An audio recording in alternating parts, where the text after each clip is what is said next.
Ibrahim Traoré en route pour Saint-Pétersbourg. Pour plus d'informations après le générique. Bienvenue sur la Ligue planétaire.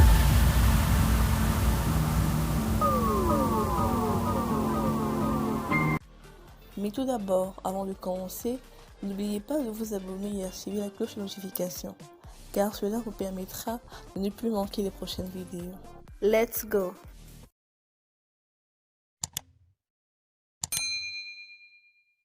Ouagadougou, 25 juillet 2023.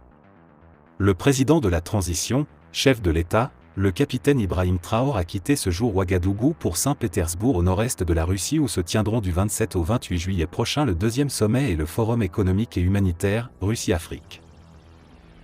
Placé sous le thème « Pour la paix, la sécurité et le développement », le sommet va regrouper une cinquantaine de chefs d'État et de gouvernement du continent africain autour du président russe Vladimir Poutine dans le but d'instaurer un nouveau partenariat mutuellement bénéfique entre la Russie et le continent.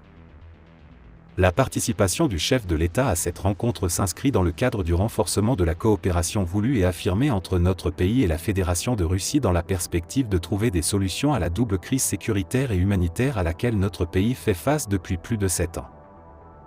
Le sommet et le Forum économique et humanitaire de Saint-Pétersbourg se veulent alors des tremplins pour explorer tous les domaines de coopération, notamment la politique, la sécurité, les relations économiques, la science et la technologie, ainsi que les sphères culturelles et humanitaires. Outre sa participation au sommet, le chef de l'État, le capitaine Ibrahim Traoré aura des échanges bilatéraux et accordera des audiences, toujours dans le cadre de la recherche des solutions pour la sécurisation et le développement du Burkina Faso.